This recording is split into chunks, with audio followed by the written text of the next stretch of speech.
तो स्टूडेंट जैसे ही आप चैनल के अंदर आओगे तो यहाँ आपको मेन पेज पर आ जाना है। तो टेलीग्राम का लिंक यहाँ टिक करोगे ना तो ऑटोमेटिक टेलीग्राम पर आप जुड़ जाओगे। ठीक है, ज्वाइन का ऑप्शन आना। ठीक है, अब बात करोगे आप क्लासेस की, तो ये क्लासेस देख रहे हो सब, तो ये वन शॉट में करा दी गई थी आपको सब। ठीक है, तो एक बार आप प्लेलिस्ट में जरूर आना। तो यहाँ आपको आपकी पॉलिटी की क्लासेस मिल जाएंगी 6 to 12, केवल 6 से 7-8 क्लास में आपकी पूरी पॉलिटी समाप्त वन शॉट में मिलेंगी। फिर आपको आपकी इकोनॉमिक्स की महामैराथन मिल जाएंगी। आपको ये प्रॉब्लम आती है कि बुक कौन सी पढ़ें, वो सब मिल जाएगी। यूपीएससी के पीवाईक्यू मिल जाएंगे, सिलेबस मिल जाएगा। ठीक है, और सबसे इंपॉर्टेंट एनसीईआरटी अपनी ज्योग्राफी की 6 to 12 वो भी प्लेलिस्ट मिल जाएगी। ठीक है, उसके बाद आपको आपकी ओल्ड एनसीईआरटी चलती है ना, जैसे आर.एस. शर्मा, सतीश चंद्र, तो ये भी आपको मिल जाएगी। ठीक है, केवल 2-2.5 घंटे में। तो कहने का मतलब आपकी पढ़ाई की पढ़ाई होगी और टाइम भी बचेगा, साथ में नोट्स भी मिलेंगे और वो भी सब कुछ फ्री। देखो यहाँ आपको सभी को नोट्स मिल जाएंगे। ठीक है, जितनी भी अब तक अपनी क्लासेस हुई है ना टोटल एनसीईआरटी की, तो सभी को आपको नोट्स मिल जाते हैं और ये टेलीग्राम पर आपको मिलते रहते हैं। ठीक है, और यहाँ आप अपना बेसिक देख सकते हो। ठीक है, तो इस प्रकार अपनी एनसीईआरटी की पढ़ाई आप तैयारी ऐसे कर सकते हो और आने वाले टाइम पर आपको और भी क्लासेस मिलेंगी। जैसे कि हम कोशिश करेंगे कि आने वाले टाइम पर और भी सही सही क्लासेस आए। जैसे कि बड़ी बड़ी किताबें होती है ना, एम लक्ष्मीकांत, 2-2, 2.5 महीने खींच जाते हो, आप पढ़ नहीं पाते हो। कोशिश की जाएगी एक तो उनके नोट्स हम शॉर्ट्स खुद ही बना लेंगे, वो टेंशन आपको नहीं लेनी। ठीक है, दूसरा काम क्या है कि हम कोशिश करेंगे 10 से 11 दिन में आपकी एम लक्ष्मीकांत खत्म कर दें। स्पेक्ट्रम 20 दिन में लास्ट आपकी खत्म। ठीक है, इकोनॉमिक्स ऐसी आपकी एक लगभग 20-30 दिन में। ठीक है, तो इस चैनल का लक्ष्य ये है कि आपका एक तो टाइम बचाया जाए। ठीक है, और चीजें आपको एक तो फ्री दी जाए और वैल्यू वाली चीजें आपकी हो। ठीक है, अब वापस चलते हैं अपने नोट्स पर। और ये क्लास देख रहे हो, आप देख रहे हो, मतलब 36 मिनट में ही अपनी ये पॉलिटी की एनसीईआरटी 6 क्लास की समाप्त हो गई। ठीक है, देख रहे हो, और फिर ये 7th क्लास की ये भी वन शॉट है, केवल 26 मिनट में ही। ठीक है, तो ये फुल चैप्टर कराएं, ये भी नहीं है कि एक चैप्टर करा के छोड़ दिया हो। ठीक है, फिर 8th की भी देख रहे हो आप। ठीक है, और बट आपकी जो ये 11th क्लास की, इसमें 1 घंटा लग गया क्योंकि भाई ये बड़ी होती है, और 11th क्लास की में दोनों एनसीईआरटी कराई है। ठीक है, तो चलो ऐसे प्लेलिस्ट देखते रहना, टाइम टाइम पर यहाँ क्लासेस आती रहती है। फ्यूचर ऑफिसर्स एनसीईआरटी की सीरीज कंटिन्यू करते हुए आज हम अपनी 8th क्लास की महामैराथन देखेंगे और इसमें ही हम अपनी 8th क्लास की एनसीईआरटी कंप्लीट कर लेंगे। स्टूडेंट ये जो आपकी 8th क्लास की एनसीईआरटी है ये काफी ज्यादा इंपॉर्टेंट है क्योंकि इसमें डायरेक्ट आपको मेंस में भी क्वेश्चन मिलेंगे और प्री में भी मिल जाते हैं। ठीक है, बट इसके साथ ही एक इस एनसीईआरटी की दिक्कत भी है। क्या दिक्कत है? पहली बात, ये एनसीईआरटी देखो बच्चों के पढ़ने के लिए लिखी गई है क्योंकि 8th क्लास की है, पर हमें क्या करना है? हमें ये करना है कि हमें अपने सिलेबस के अकॉर्डिंग और पेपर कैसे आए यूपीएससी के उसके अकॉर्डिंग अपने हर चैप्टर से 1-2-3-4 बिंदु ले लेने हैं। ठीक है, अब ऐसा नहीं है कि पूरी कहानी वो सारी उतारेंगे हम, तो वो सारी काम की नहीं है। ठीक है, और आपने यदि इस चैनल से आप जुड़े हुए तो आपने देखा होगा कि एनसीईआरटी हम वास्तव में कैसे पढ़ते हैं और उनके नोट्स कैसे बनाते हैं, ये सब आप सीख जाओगे। ठीक है, और एक बार आप प्लेलिस्ट में जरूर जाना, प्लेलिस्ट में आपको सब मिल जाएगी, जितनी भी NCERT, economics, polity, geography, history सारी मिल जाएंगी। ठीक है, और आगे कोशिश की जाएगी, ये एनसीईआरटी की आपकी लास्ट क्लास होगी, इसके बाद आपकी सारी एनसीईआरटी समाप्त हो चुकी है और आगे कोशिश की जाएगी कि अब आपकी स्टैंडर्ड बुक स्टार्ट की जाए। ठीक है, तो वो आप बता देना कौन सी स्टार्ट करनी है, अब कैसे क्या करना है, और नोट्स आपको टेलीग्राम पर ये सब मिल जाते हैं। ठीक, और एक बात और, जो अब हम ये क्लास करने वाले हैं इन्हें अपने नोट्सों से करेंगे हम, क्योंकि देखो बुक से करने लगे तो अब आप भी कहानी पढ़ोगे उसमें बच्चों वाली, तो वो तो ठीक नहीं रहेगा। इससे बढ़िया अपने टू द पॉइंट नोट्स बना रखे, उनसे पढ़ो। आपका मन है तो एक एक बार चैप्टर पढ़ के देख लेना, कहानी है। ठीक है, बाकी ऐसा कुछ नहीं है। और चलो अब स्टार्ट करते हैं, प्ले लिस्ट में जरूर जाना एक बार। तो चैप्टर नंबर 1 आ जाता है, तो इसका नाम है कब कहां कैसे। ठीक है, इतिहास के बारे में बताता है।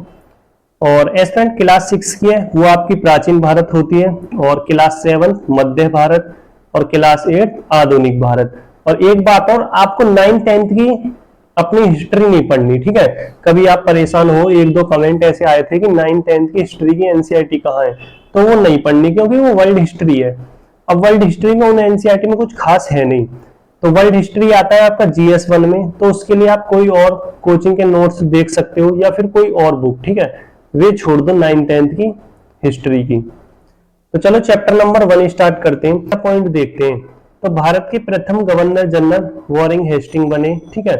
अब तक आपने गवर्नर जनरल के बारे में नहीं पढ़ा, तो आने वाले टाइम पे आप पॉलिटी वगैरह ये सब पढ़ोगे, ठीक है, उनमें समझ जाओगे गवर्नर जनरल क्या होते हैं।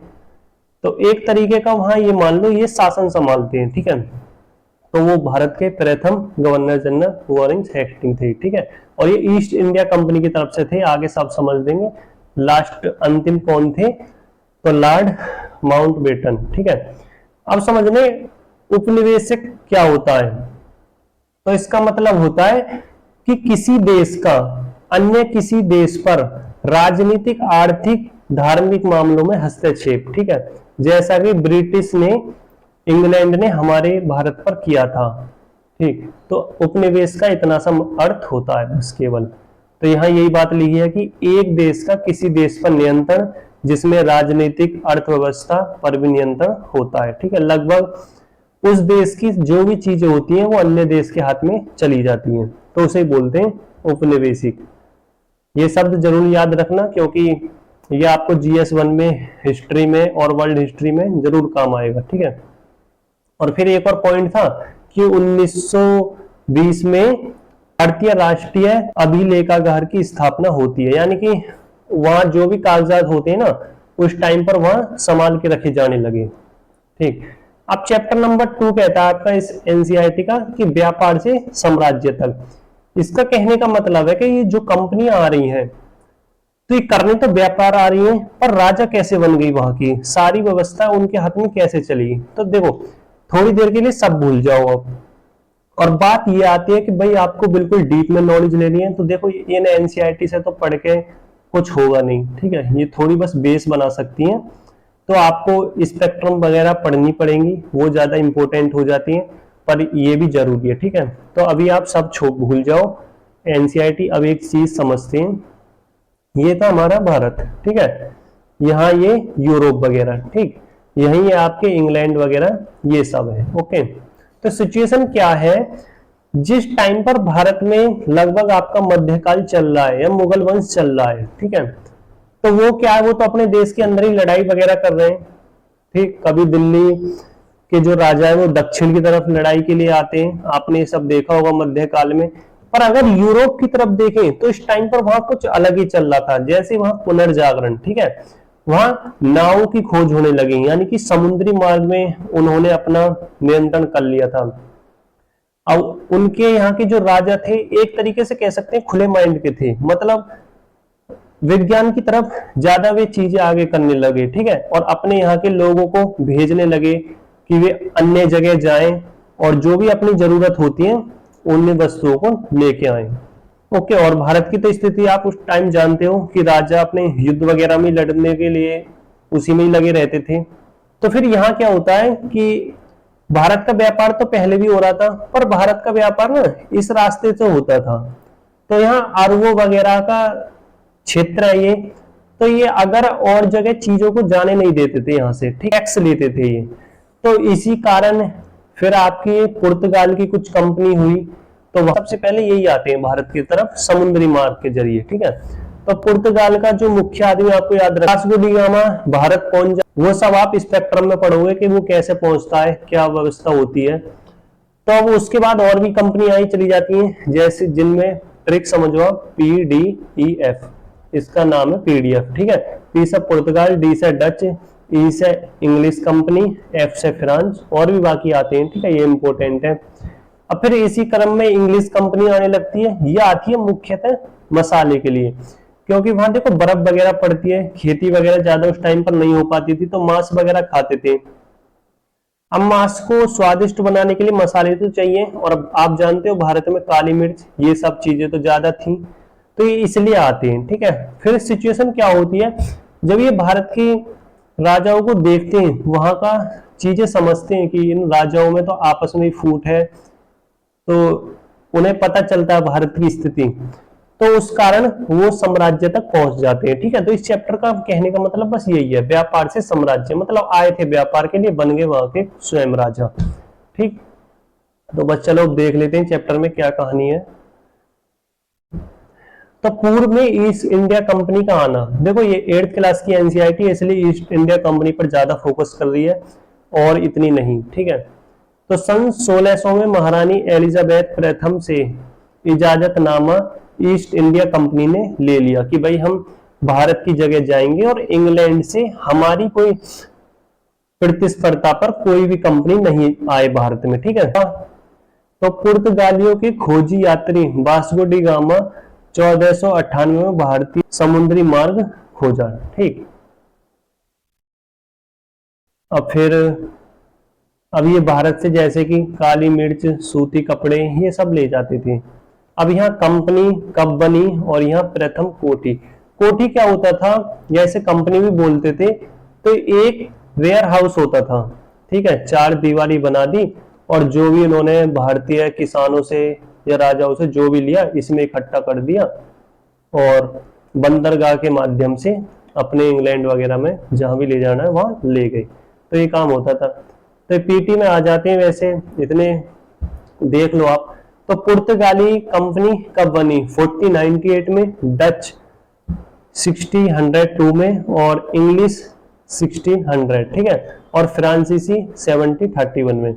और अगर इनकी कोठी की स्थापना देखें तो कोचीन की 1503 में और मसूलीपट्टनम में फिर बनी थी 1605 में और सूरत में 1608 में और फिर सूरत में 1668 में, ठीक है। तो ये इनकी है, देख लेना आप।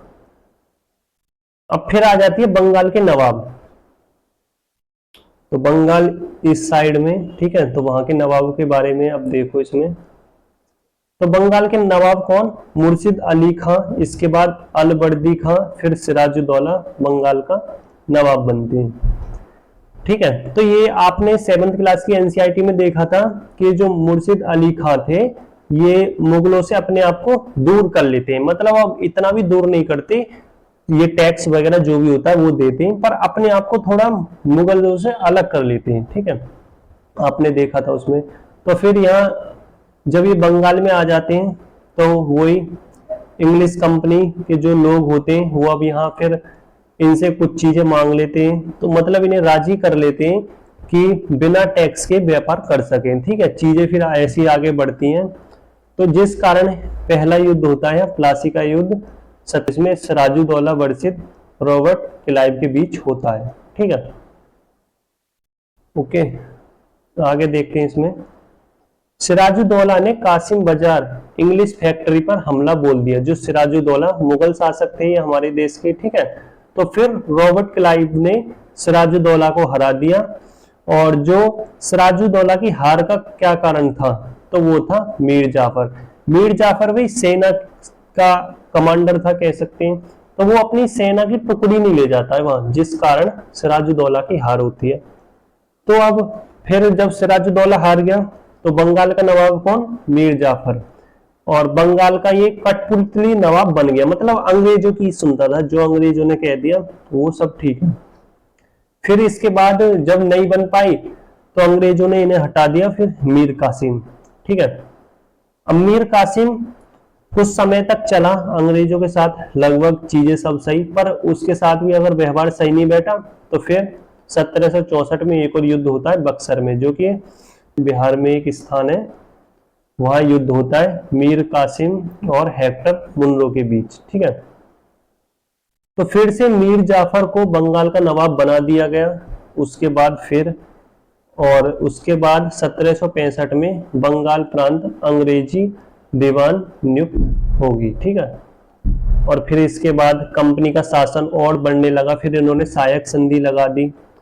तो सायक संधि किस किस पर लगाई, अवध के नवाब, हैदराबाद, ठीक है। तो सायक संधि क्या होती थी, थोड़ा सा इसे देख लेते हैं। सायक संधि होती थी कि भारतीय राजाओं पर लगाई जाती थी, कि एक इसमें शर्त होती थी सायक संधि में कि जो ये राजा होते ना, इन्हें सेना तो रखनी पड़ती थी अपनी, तो इंग्लिश कंपनी बोलती थी कि अब आपको अपने सैनिक रखने की जरूरत नहीं है, सैनिक इंग्लिश प्रोवाइड कराएगी, बस आपको उनका खर्चा वगैरह ये सब करना है, ठीक है। और एक शर्त ये भी थी कि आप इंग्लिश कंपनी के अधिकारियों से ही पूछोगे अगर किसी राजा के साथ संधि करनी है या फिर युद्ध करना है, तो ये कंडीशन थी। अब उसी के समय के बाद जब अंग्रेजों ने बंगाल वगैरह को घेर लिया, तो फिर अब इनका हैदरा अली के साथ भी इनका युद्ध वगैरह देखने को मिलते हैं हमें, तो इसे भी थोड़ा देख लेते हैं। तो टीपू सुल्तान मैसूर में, ठीक है, हैदर अली पुत्र टीपू सुल्तान, इनके जो पुत्र थे वो टीपू सुल्तान थे। आपने छोटी छोटी एनसीईआरटी में बहुत पढ़ा होगा इनके बारे में। मालवा तट से होने वाले व्यापार, काली मिर्च, इलायची, इस व्यापार पर इन्होंने रोक लगा दिया, ठीक है। तो इन्होंने मतलब अंग्रेजों से उनको रोक लगा दिया कि आप यहाँ से काली मिर्च ये सब का व्यापार नहीं कर सकते। हैदर अली फ्रांसीसी व्यापारियों से संबंध बना लेते हैं, जो कि अंग्रेजों को ये बात सही नहीं लगी, जिस कारण हमें 4 मैसूर आंग्ल युद्ध देखने को मिलते हैं। ठीक, फिर अब आप क्रम समझना, ये जैसे भारत है तो अंग्रेज आए, इन्होंने अपनी कोठी वगैरह बनाई, पहले बंगाल क्षेत्र जीता, फिर ये मैसूर जीत लेते हैं, ठीक है, फिर ये मराठों से, और ऊपर में अगर आप देखोगे तो सिंध में, ठीक, जहां महाराज रणजीत सिंह के बारे में आप देखोगे तो ये स्थितियां थी।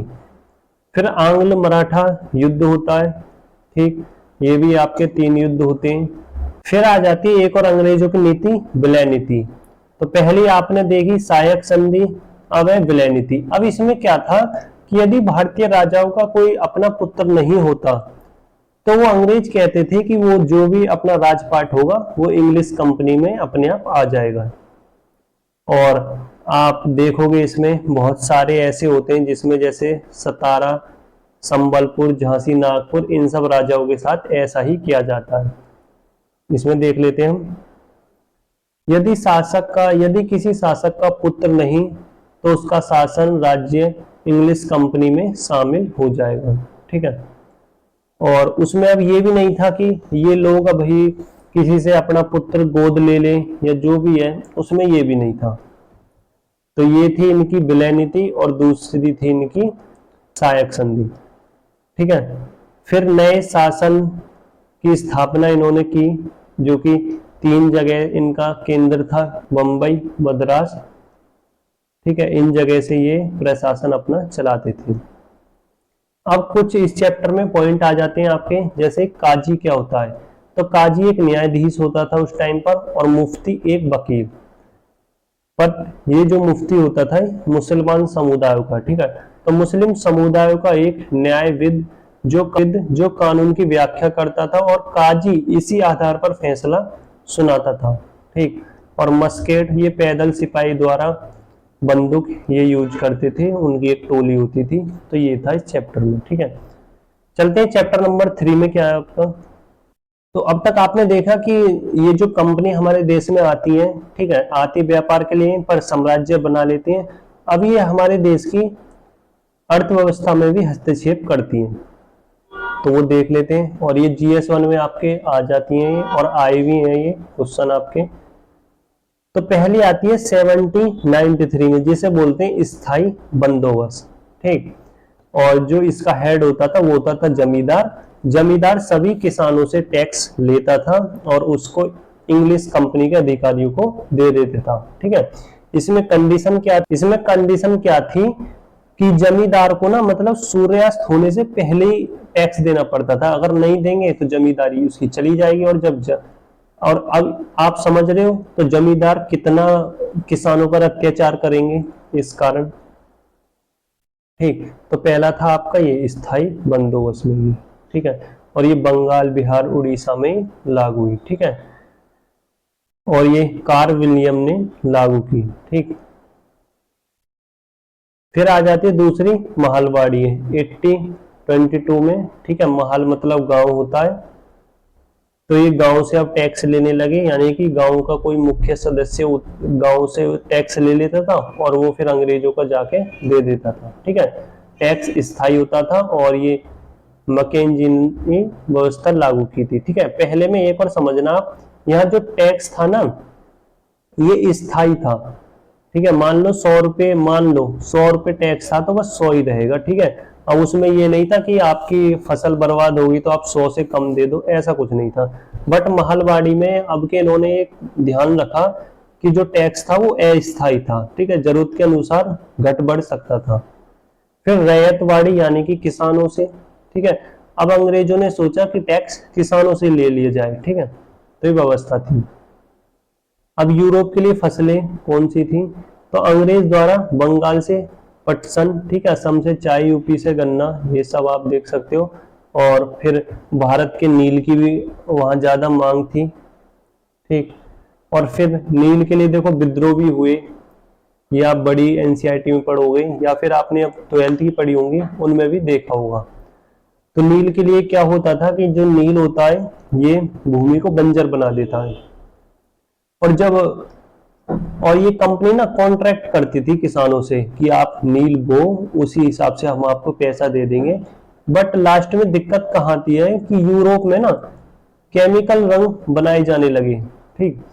तो अब जिस कारण भारत के नील की मांग कम होने लगी, तो अब भाई किसान तो परेशानी होने लगा उससे, तो इस कारण ये विद्रोह वगैरह होते हैं। फिर चैप्टर 4 आदिवासी, दिकू और एक स्वर्ण युग की कल्पना। मतलब अब इस चैप्टर में हमें आदिवासी के बारे में देखना है कि ये भी अंग्रेजों से कैसे परेशान थे, क्या क्या समस्याएं रही उस टाइम पर।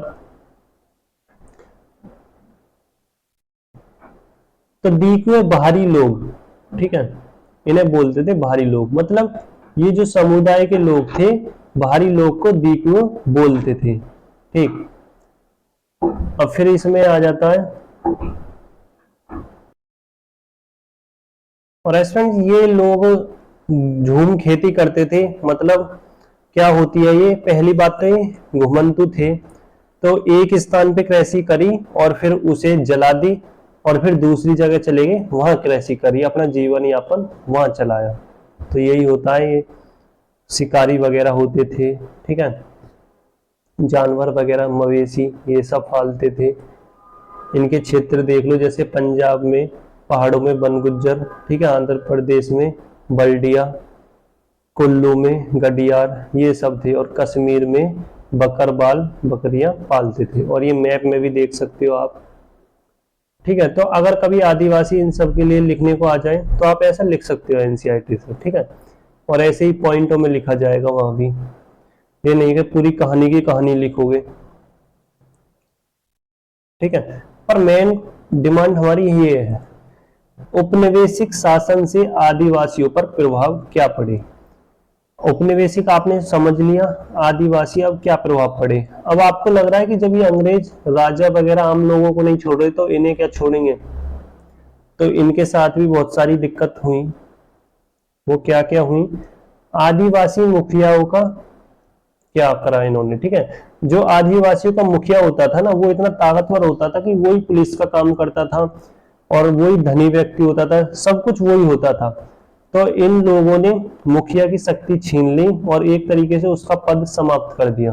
तो ये बात यहाँ लिखी हुई है, औपनिवेशिक शासन ने मुखिया की शक्ति छीन ली, अब औपनिवेशिक शासन ही आदिवासी लोगों के लिए लॉ बनाने लगे, ठीक है, अंग्रेजी बनाने लगे। और जो घुमंतु काश्तकार थे वो क्या हुआ, जो मतलब घूमने वाले लोग थे, ठीक है, तो घुमंतु काश्तकारों को स्थायी बना दिया गया जिनसे वे लगान दे सकें। तो ये टैक्स के लिए ऐसा करते थे, ठीक है। और फिर जो लोग वन वगैरह में रहते थे तो वहां कानून इन्होंने बना दिए कि वन को आरक्षित घोषित कर दिया। तो ये सब अंग्रेजों द्वारा किया जा रहा है, ठीक है। सामान्य लोग अपने पशु को जंगलों में चरा नहीं सकते थे, जंगलों में कृषि के लिए टैक्स देना पड़ता था। आदिवासी लोगों ने विरोध किया इस कानून का, ठीक है, और 1906 में 100 ग्राम संगम द्वार असम में ये विरोध किए गए, ठीक है। अब स्टूडेंट आप देख सकते हो कि उस टाइम पर कितनी सारी प्रॉब्लम हुई, और आप अब ये सोच रहे होंगे जो इस एनसीईआरटी में ना तो बड़ी बड़ी चीजों को बहुत छोटा छोटा समझ दिया है, तो आपको बड़ा अजीब सा लग रहा होगा कि कुछ घटना कैसे हुई। तो जब आप स्पेक्ट्रम चीजें इन किताबों को पढ़ोगे तो आप चीजों क्रम से जुड़ती जाएंगी चीजें, ठीक है, जो आप और ढंग से समझोगे। अब फिर 19वीं सदी में आदिवासी द्वारा आंदोलन हुए, ठीक है, जिसमें कोल आदिवासी 80-31 में 32, ठीक है, और फिर 80-55 में संथालों ने बगावत कर दी, और मध्य भारत में फिर इन सब का विस्तार होने लगा। बिरसा मुंडा, तो बिरसा मुंडा ही वैष्णव धर्म से मानते थे, ठीक है, और मुंडा जाति से संबंधित थे, तो इन्होंने भी अपना आंदोलनों में भाग लिया। ठीक, अब फिर आ जाता है चैप्टर नंबर 6, जिसमें बुनकर, लोहा, इन कारखानों, इन सब का क्या था, इनके बारे में बता रखा है। पर देखो इसमें ना इतना इम्पोर्टेंट नहीं है इस चैप्टर में, तो इसके लिए क्या करेंगे हम, ये जो हमारे पॉइंट है ना, इनके बारे में जानना जरूरी है। ठीक है, तो पहला पॉइंट आ जाता है इसमें मसीलन, तो ये मलमल वस्त्र होता था। फिर है केलिको, ये सूती वस्त्र होता था। और जामदारी, ये बारीक मलमल जिस पर सजावट चिन्ह बनाए जाते थे। ठीक है, बारीक छपाई केंद्र कहाँ थे, मसूलीपट्टनम आंध्र प्रदेश में थे। ऐसे क्वेश्चन आ सकते हैं यूपीएससी पीटी में कि जो बुनकर थे, बुनकर को अलग अलग जगह पर क्या किया जाता था, तो बुनकर वही लघु हस्तशिल्प लोग जो कार्य करते थे, ठीक है, बुनने वगैरह का। तो बंगाल में ने ताती बोलते थे, उत्तर भारत में जुलाहो या मोमिन, दक्षिण भारत में साले, ठीक है, या के कोल्लर, या फिर देवांग। ठीक है, तो इस नाम से जानते थे। आ जाता है इसमें चैप्टर नंबर 7, तो वह अंग्रेज क्या चाहते थे कि अब देखो देश पर लगभग इनका एकाधिकार हो चुका था, तो अब इन्होंने शिक्षा क्षेत्र में भी अपने अधिकार करने का सोचा। तो उसमें क्या है, तो ये आपका मेंस में क्वेश्चन आ जाता है ऐसा, तो वो हम देख लेते हैं।